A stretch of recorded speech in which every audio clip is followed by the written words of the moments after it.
La réouverture des collèges continue de se préparer en Savoie avec ce lundi 18 mai le retour des classes de 5e et 6e avec un principe de groupe A et B accueillis une semaine sur deux.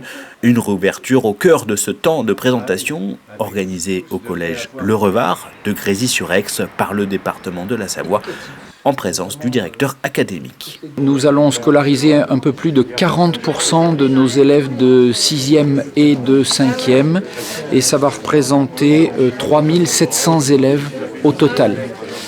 Voilà, dans cette première phase qui va être mise en place pendant 3 semaines jusqu'à la fin mai.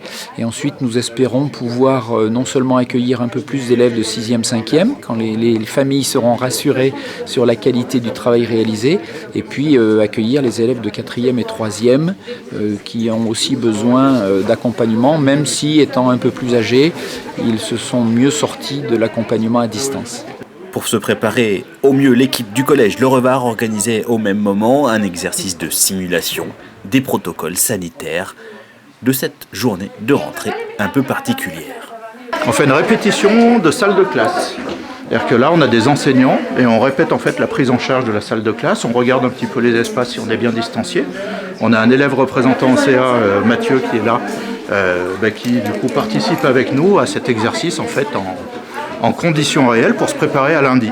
Concernant les compétences propres au département collectivité de référence pour le fonctionnement et la vie des collèges, les mesures prises sont nombreuses pour accompagner la réouverture, notamment en renforçant les équipes de nettoyage pour respecter à la lettre les consignes sanitaires, en fournissant un masque de protection réutilisable à tous les collégiens, mais aussi en faisant le choix de maintenir un service de restauration avec des plateaux repas commandés à des prestataires et une organisation de la cantine drastiquement différente. On va déposer sur les tables et après les élèves viendront s'installer.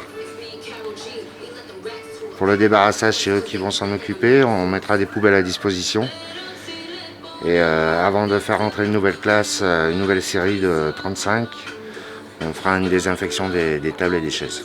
Il a été question pour nous et pour le directeur académique de mettre en avant une forme d'équité vis-à-vis des collégiens. On sait très bien que parfois, pour les collégiens et les élèves scolaires, le repas pris dans la collectivité est le seul vrai repas mis en œuvre. Et il nous a semblé important, du coup, de permettre aux collégiens de pouvoir disposer sur le temps du midi d'un vrai repas complet qui sera donc mis en œuvre sous la forme d'un repas froid avec un cahier des charges mis en œuvre par le département qui impose les normes diététiques telles que nous les assurons habituellement pour les élèves. On sait que sur la question du coût, le fait de faire appel à un prestataire extérieur va entraîner un surcoût pour ces repas. Par contre, nous avons fait le choix au conseil départemental de prendre en charge ce surcoût.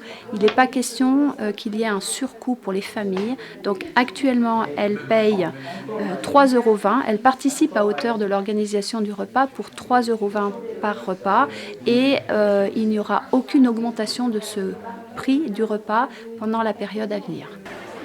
En complément, le département proposera également une participation financière au bénéfice des familles des collégiens les plus démunis, ceci sous la forme d'un chèque déjeuner. À noter enfin la décision de maintenir fermés les internats jusqu'à nouvel ordre et l'idée de mettre en place des systèmes de transport journalier en lien avec la région Auvergne-Rhône-Alpes pour les élèves concernés. Les classes de 4e et 3e sont, elles, attendues début juin, si la situation sanitaire le permet.